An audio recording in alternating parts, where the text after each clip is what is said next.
So maybe you've heard of ashwagandha, maybe not. I first heard of ashwagandha a few years ago when I was doing an exercise program with Beachbody.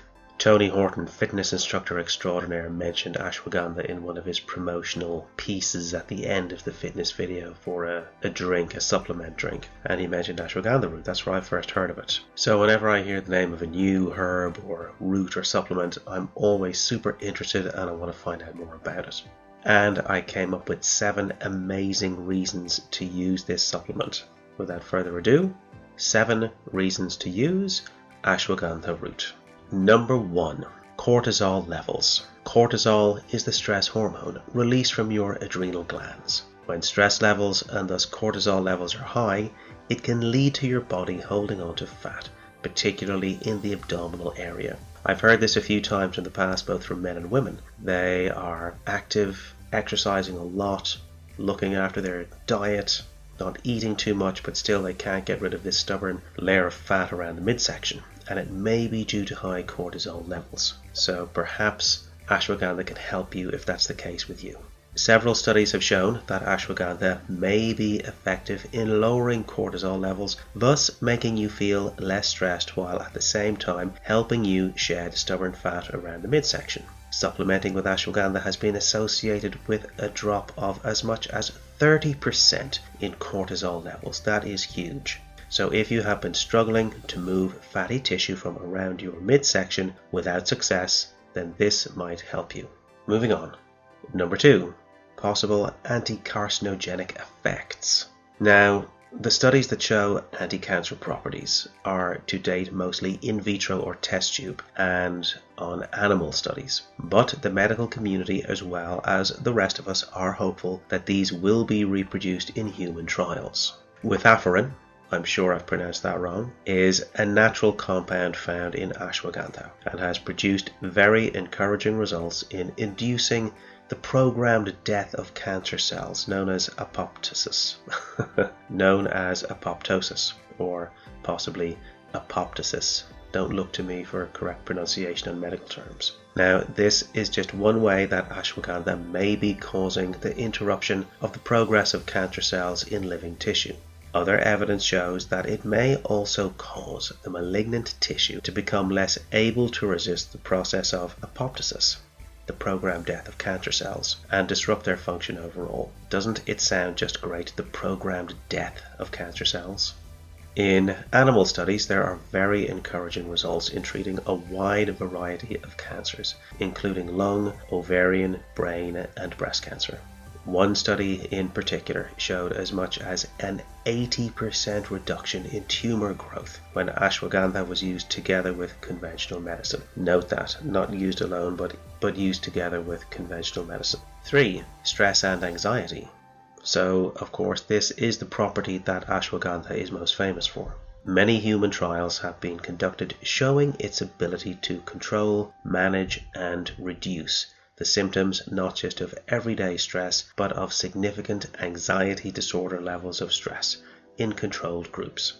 Although stress levels are hard to measure objectively, in one particular group of over 60 people, those in the group supplementing with ashwagandha self-reported an almost 70% reduction in stress levels compared to a little over 10% in the control group. It's a small study, but still quite a significant difference. Number 4. Memory and cognitive function. The evidence for improved cognitive function is based primarily on animal studies. However, there is reason to be optimistic. Some research has shown that it has a role to play in the protection of nerve cells via the stimulation of antioxidant activity in the brain. In traditional Ayurvedic medicine, it has been used for millennia to improve memory, long before the era of controlled tests on lab animals. In one incredible study, rodents with epilepsy were treated with ashwagandha and the results were startling. The rats experienced an almost 100% recuperation of spatial memory lost as a result of their condition. Isn't that amazing?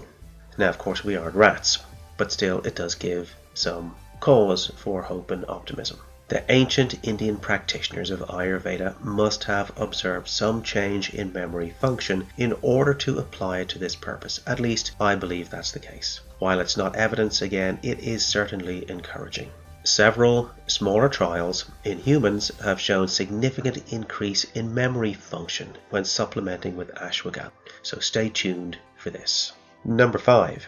Ashwagandha and depression. Again, the results are encouraging. Depression is obviously a very complex set of symptoms, and the term covers a very broad spectrum of conditions. However, some smaller studies suggest that ashwagandha may have a role to play.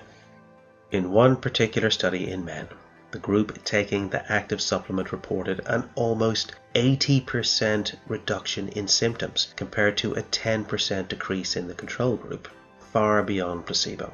Having said that, one small study does not constitute evidence. However, if ashwagandha is taken as a supplement together with other strategies and has been shown to reduce cortisol levels and improve overall brain function, it may be worth giving it a trial run and then making your own informed decision. Number 6. Ashwagandha and blood sugar levels.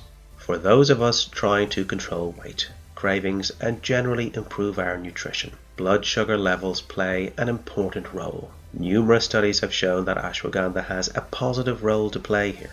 In test tube studies, it has been shown to improve insulin sensitivity and secretion. In human trials, there are encouraging results both in diabetics as well as in healthy population groups.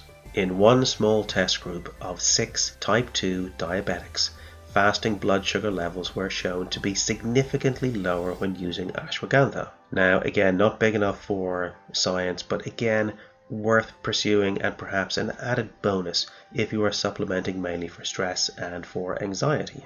Last but not least, number 7, anti-inflammatory properties. This is one of my personal favorites. I strongly believe that inflammation is a root cause to many diverse conditions. Now, both animal and human studies have shown some very encouraging results here again. Human studies have shown that markers for inflammation in the blood, such as C-reactive protein, decrease when supplementing with ashwagandha. This may be as much as a 35% reduction, according to some very encouraging studies. And I believe the C-reactive protein plays a role in heart disease. It may also increase the activity of the immune system and help the body to overcome infection. Now, wouldn't that be amazing? In summary, these are 7 of the main possible benefits of supplementing with ashwagandha. There are more, including fertility in men, muscle strength, and triglyceride reduction, but the 7 we have discussed may already have convinced you that if you want to try ashwagandha for stress, then you're going to get a whole lot more in terms of beneficial side effects.